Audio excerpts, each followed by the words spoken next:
morning, guys. Welcome back to my podcast. I am Dr. Word. I am the content creator behind KandidKayla.com. If you're new around here, hello. How you doing? If you're an OG, thank you so much for coming back. KandidKayla.com is a platform that is dedicated to the foundations of being an active participant in our wellness by exercising practical steps and having conversations about ways that we can advance our 8 dimensions of wellness to cause growth to happen until we can get to a place of ultimate health. It's quite nice. So if you're interested in that, stick around. A little bit about me before we get started that might allow you to, see if you want to stick around is I'm all about all the things. The 8 dimensions of wellness really encompass almost every area of our lives. And so I'm really excited to just share with you guys a bit of my journey. And recently I finished my doctorate degree, and so that Dr. Word title is very much so new. Understanding wellness and getting through that, as well as learning to love and all those things and live in life. Just kind of learned a little bit, and the things that I haven't learned, which we'll talk about some of those today, I want to open the conversation and really see what kind of dialogue we can build around this. So getting started with today, the flow and how we do things around these parts is we actually pray before we start. So I'm going to just go before the Lord this morning for me before we get started. So Jesus, I just thank you. I glorify you, God. I say, have your way, God, in my life and in this podcast. Lord, if it's not of you, help me not to say it.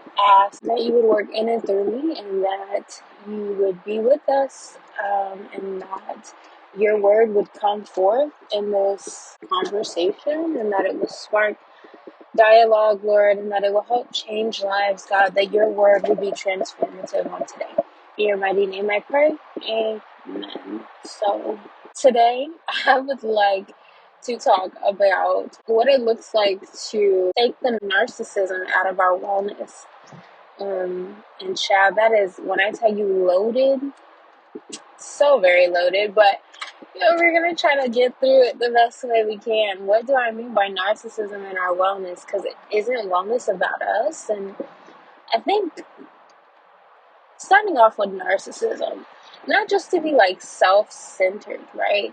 But to be so self-centered that we become oblivious to the rest of the world around us. That's what I mean. But the other part of that is, who said that wellness had to be self-absorbed? And this is just something that I've been playing with in my day-to-day life, not just within my 8 dimensions of wellness, but also encompassing within spirituality and mental and emotional awareness of who I am in the space of the world, right? For those who can't hear it in my voice, you probably can't, but I'm a Black woman in America, and I am a chemist, and so I'm in a lot of predominantly Caucasian spaces, and I'm okay with that, but what does it mean to be an African American female in those spaces and it not be a narcissistic view? I think because these spaces are oftentimes so toxic for people that look like me, the way that we are taught to cope as Black women is to have this very narcissistic spin and self-glamorizing. I think sometimes we're told to over-toot our head to compensate for being torn down, whether it be in the workplace or out and about, right? Which is a whole nother conversation for another day. But this dynamic between the Black woman and the expectations, unspoken expectations on Black women are quite interesting to me as it pertains to America. But it tends to run rampant outside of that. Anyways, you can't really talk to anyone that's not a Black woman about being a Black woman in these spaces, right? Because a Black man doesn't quite understand. He can empathize with being Black in a space, but he has no idea what it's like to be a woman in those spaces. In the same way, a Caucasian woman, an Asian woman, a Hispanic woman, or man cannot speak to the grandeur of the foolery that happens in spaces where Black women are the minority. And so you get advice from other Black women, and these other Black women tell you to imagine a Caucasian man in your pocket so that you can have the audacity that a Caucasian man would in some of these spaces to fight for yourself, to advocate for others, to have a voice. And it really started to kind of plague me a little bit. I really questioned this motivation behind this narcissistic mindset. Why are we teaching, at least for me, right? And the vast majority of African American women that I associate with, thank God, are like also in Caucasian spaces on a regular basis, and they've come to cope in their own way. But there's this new movement of like, I don't want to be strong. I want to be the damsel in distress within the Black female community. And I'm not going to go that far either, right? Because that's still a very narcissistic view. It implies, right, that someone has to come and save you because you are the center of the universe. In the same way, the thought process and mindset behind, well, you are better than, is also toxic. So how do we get away from a mindset that supports that? In the same way, even if you're not African American female in Caucasian spaces, let's talk about the wellness space as a whole. I think sometimes we have a tendency to believe that because we work on our wellness, that other people are beneath us, and because they don't work on their wellness. And I spoke about this a little bit in the last podcast, right? Like this dichotomy between people don't approve of your wellness, but your wellness is what you need, and how to advocate for that space.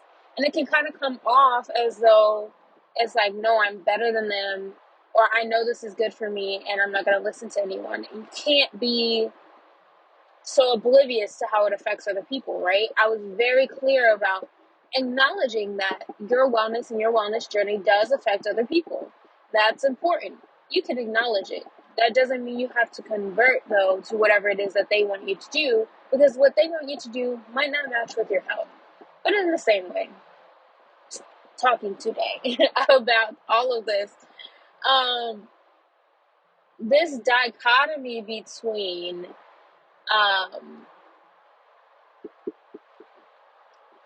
you want to do well for yourself, right? You want to ensure that you are taking care of yourself, you're evaluating yourself, you're checking in with yourself, and you're making yourself a priority. But how do you make yourself a priority without becoming oblivious to the impact of the spaces around you as a result of who you are and who you believe that you are and what you do ultimately, right? And so I wanted to talk about this because I don't know the answer to this just yet. I think this is a very good conversation to be had, though. Maybe we can come up with some sort of conclusion, but I would also like to talk about another example. And then I would like to move into kind of what I mean and why this is important. Another example is, I think we have become very self-absorbed when it comes to spiritual journeys, in terms of however, there's a certain degree of however you explore your spirituality, you explore, right? And I agree with that to a certain degree, right? When your spirituality is no longer rooted in your core beliefs or in something that you find to be true, that's a problem. You are now trying to conform to someone else's mindset, someone else's thinking, someone else's path. In the same way, I think to believe that your spiritual journey is only about you is detrimental as well.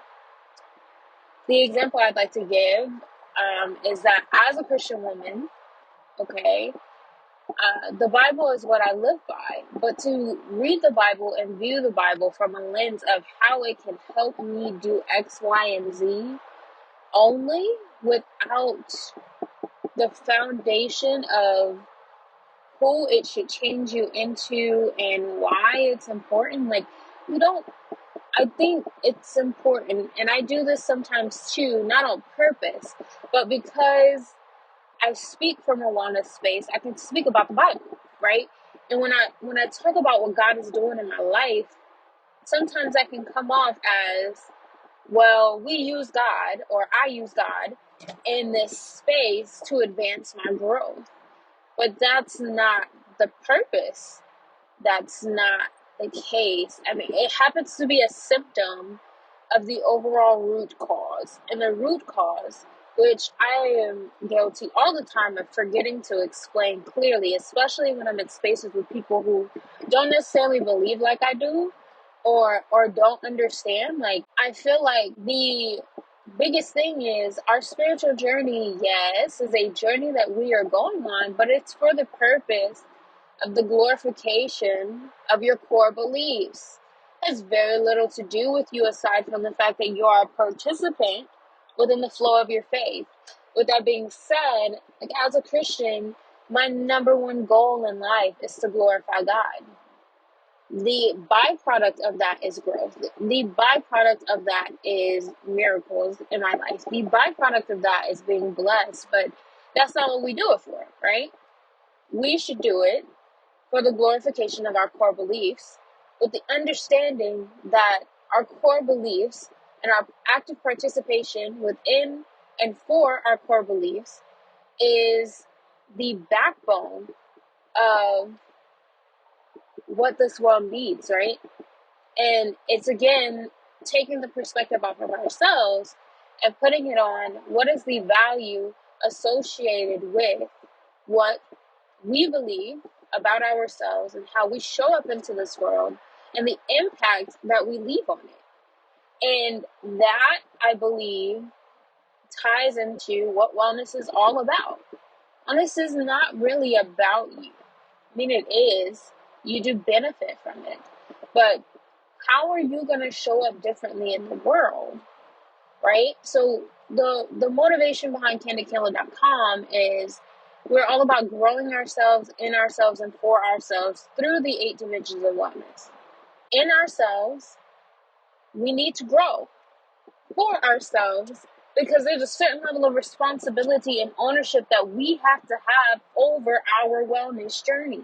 It is for us, to be fair, yes, but it's in ourselves, for ourselves. But through means that we're growing with the intent to touch other things, other people, to leave a better mark on this world than what we had before. And if that means starting with the man in the mirror, in the words of Michael Jackson, then so be it. But don't get so consumed with your ultimate goal for your ultimate health that you forget that the impact and the purpose is behind how you can impact this world for the better. Every person that is hearing this, and every person on this planet, regardless of what you may believe about yourself and your place, even if you're not in a healthy space, or you might want to villainize yourself or whatever have you, don't be so self-deprecating either that you forget that you are on this earth to impact this earth.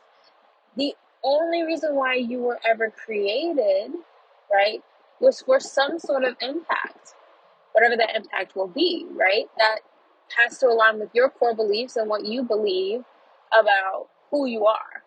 But for me, as a Christian, I can tell you that for me, I was made by God with the intent of touching the earth in a way that glorifies Him, to allow more people to see who He is. That's me. For you, it might be to teach somebody the difference between good and bad. I mean, all of us have some overarching theme behind why we're here. And then we have individualized day-to-day tasks. So this podcast is centered around me driving to work, right? My impact on an occupational level is to touch the new and learning minds of this generation scientists, and to teach them something new in a bright way that can get them to grasp concepts that might be complex or difficult otherwise, right? This is my immediate task. But at the end of the day, how I show up there, who I am in those spaces, how my growth is reflected in my ability to, or lack thereof, do that job is directly tied to and directly related to, am I giving God the glory, and am I showing up and representing Him in a way that when I'm in these spaces, people can see God in a new way. My wellness, my growth, how smart I am, how well I study, how well I prepare for class, how I show up. Am I kind? Am I gentle? Am I working through my own crap so that I'm not constantly triggered as a Black woman in these Caucasian spaces? Am I able to now put all those things into practice within this task? And that is the key. Am I able to do all of these things on the outside with the overall goal that there's a transformation that happens on the inside so that I can show up in everyday life and make it better than the way that it was when I came? And that, I think, might be how you get the narcissism out.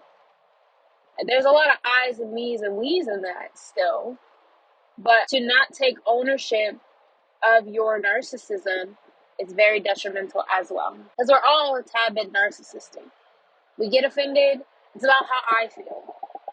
Somebody is correcting us, it's how I feel.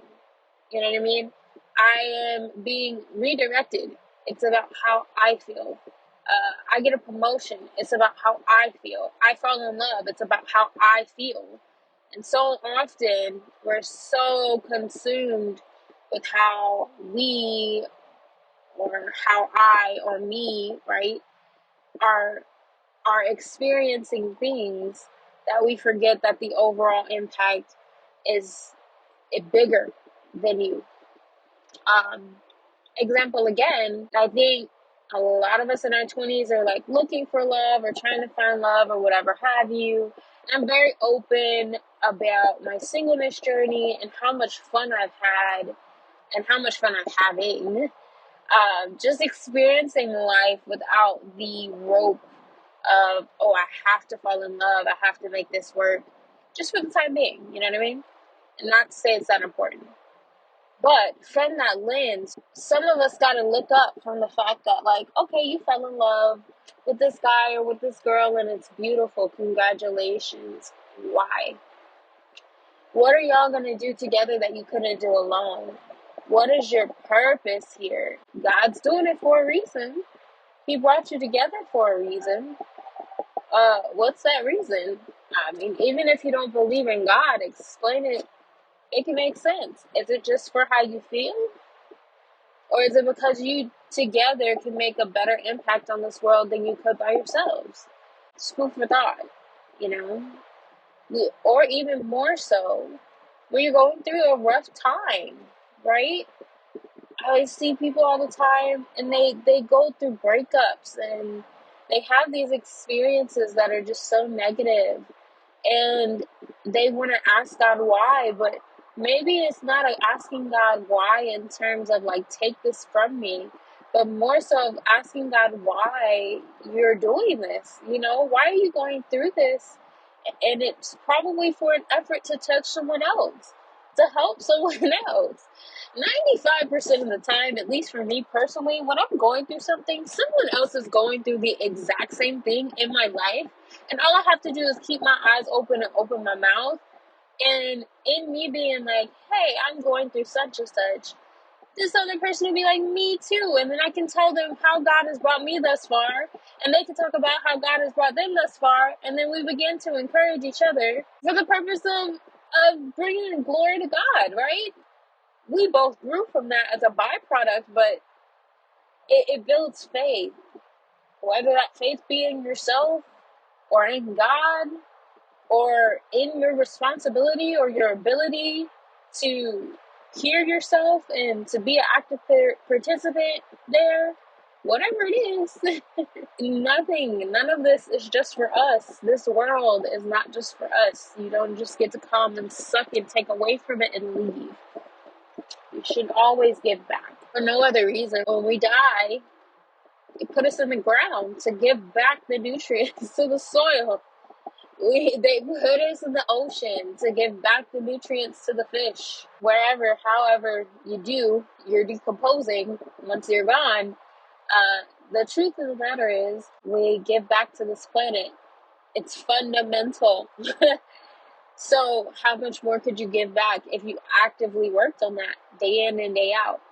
What kind of impact would you have if you're not just enriching soil at the end of the day, but you are impacting the morality of this world, impacting the lives of children, making this place a brighter and a better place for someone behind you? Not just to grow flowers, but to literally grow emotional and mental flowers by exercising your growth. So that's all I had to say today, y'all. I hope that you enjoyed this conversation. I think it's very interesting. If y'all have anything else you'd like to add, please do. Like, let's have a conversation about this. I think this would be a great conversation for like YouTube or Instagram or whatever, where we can just go back and forth, because I would love to hear perspectives. I would also love to hear, like, what do you guys think about this idea of the narcissism within wellness, and how we can kind of grow from that and make sure that our impacts are ethical and not so consumed and self-driven that we can't grow from it. We can't see outside of ourselves. This is the last thing I'd like to leave you with. Two things, actually. The first is God, his whole intention behind leaving Jesus here and having him die and raise again and all the things was for the intent of other people. Are those other people? What was he going to do for those other people? He literally said, like, God, take this from me if I need, like, if you could, but your will be done. And sometimes it's in that your will be done, right? And I think that's not even sometimes, all the time. It's in that your will be done. And I think that's what we should focus on when exercising our wellness, is that your will be done. The other part of that is wellness is encompassing of our relational wellness as well. And so and our environmental wellness. So how we treat others and how we show up and how we affect the environments and spaces around us is important. It is technically a part of wellness. So thank you guys so much for listening. Until next time, bye.